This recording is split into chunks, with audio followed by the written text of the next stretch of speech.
Para pencinta berkah dalam yang terkasih, kita jumpa lagi hari ini Selasa 18 Oktober 2022.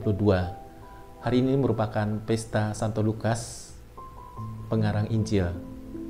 Maka renungan kita ambil dari Injil Lukas bab 10 ayat 1 sampai dengan ayat 9. Saudara-saudari yang terkasih, kita tahu bahwa Santo Lukas merupakan seorang pengarang Injil yang selalu mempunyai keberpihakan atau ketergerakan hatinya oleh penderitaan-penderitaan, sakit maupun kemiskinan yang juga sebetulnya yang dimiliki oleh Tuhan kita Yesus Kristus juga di dalam karya dan pelayanannya.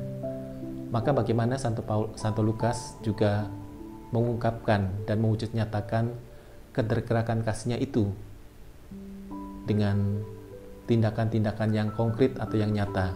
Dan kebetulan ia adalah seorang tabib, maka karya kesehatan tentu lebih banyak difokuskan di sana.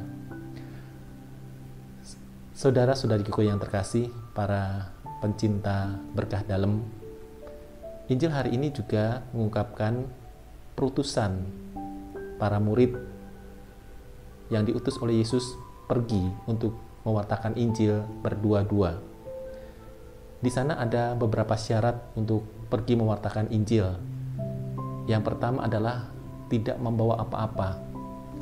Yang kedua adalah menerima apa yang diberikan oleh orang-orang yang dijumpainya sebagai pewarta.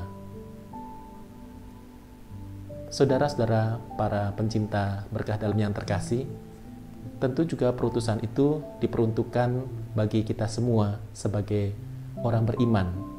Kita masih ingat bahwa ketika kita dibaptis, maka kita ambil bagian dalam 3 tugas Kristus, yaitu sebagai imam, raja, dan nabi. Maka fungsi-fungsi itulah yang diungkapkan dalam tugas-tugas mewartakan Injil di dalam kehidupan kita yang konkret, kehidupan yang nyata yang kita hadapi. Entah itu kita sebagai orang-orang yang dipanggil secara khusus, biarawan biarawati, religius, ya, juga kaum awam yang hidup di tengah-tengah dunia. Maka kita bersama diharapkan bekerja sama untuk mewartakan Injil. Dalam mewartakan Injil itu tentu ada banyak sekali tantangan atau hambatan-hambatan yang kita jumpai. Maka kalau kita mengingat tadi pesan pewartaan Yesus bahwa pertama-tama adalah tidak membawa apa-apa, dan kedua adalah menerima apa yang diberikan orang kepada kita. Dan hal itu sebetulnya mau membangun suatu sikap, bagaimana sikap lepas bebas dari kita semua. Kita tidak mengandalkan diri kita di dalam mewartakan Injil, entah itu dalam bentuk pelayanan sebagai prodiakon, sebagai ketua lingkungan, sebagai pengurus gereja, maupun sebagai petugas-petugas gereja secara khusus, imam, biarawan, biarawati, dan religius. Sehingga dengan demikian, sikap lepas bebas itulah yang memampukan kita untuk membaktikan diri kepada Allah lewat sesama kita, sehingga inti pewartaan yang diserahkan kepada kita oleh Yesus dapat terwujud dengan baik. Oleh karena itu, saudara-saudara pencinta berkah dalam yang terkasih, kita diajak bersama-sama bergandengan tangan, terutama menghadapi arus-arus zaman. Dan kita tentu sudah mendengar isu-isu, baik isu-isu ekonomi, politik, dan sebagainya. Tetapi yang paling dekat yang kita dengar adalah isu krisis ekonomi yang sedang terjadi di dunia, dan mungkin juga akan terimbas kepada negara kita.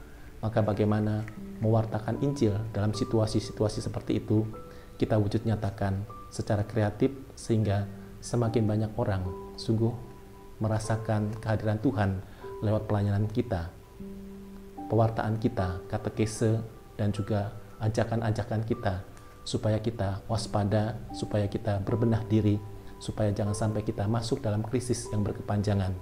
Maka ada hal-hal yang bisa kita lakukan sebagai pewarta. Misalnya salah satunya kita mengajak saudara-saudara kita untuk hemat energi, lalu juga mulai mengusahakan kecukupan pangan di tempat kita masing-masing, entah itu misalnya dengan menanam sayur-sayuran yang kita konsumsi, sehingga dengan demikian krisis ekonomi yang melanda dunia dan juga mungkin melanda negara kita mungkin sedikit dapat teratasi karena tadi pewartaan yang kita sampaikan kepada saudara-saudara kita. Itulah sebetulnya bentuk keselamatan yang akan diterima dan juga dialami oleh orang-orang yang mendengar pewartaan kita. Maka marilah kita bersyukur pada Tuhan atas kepercayaan Tuhan memilih kita untuk menjadi pewarta. Tuhan memberkati.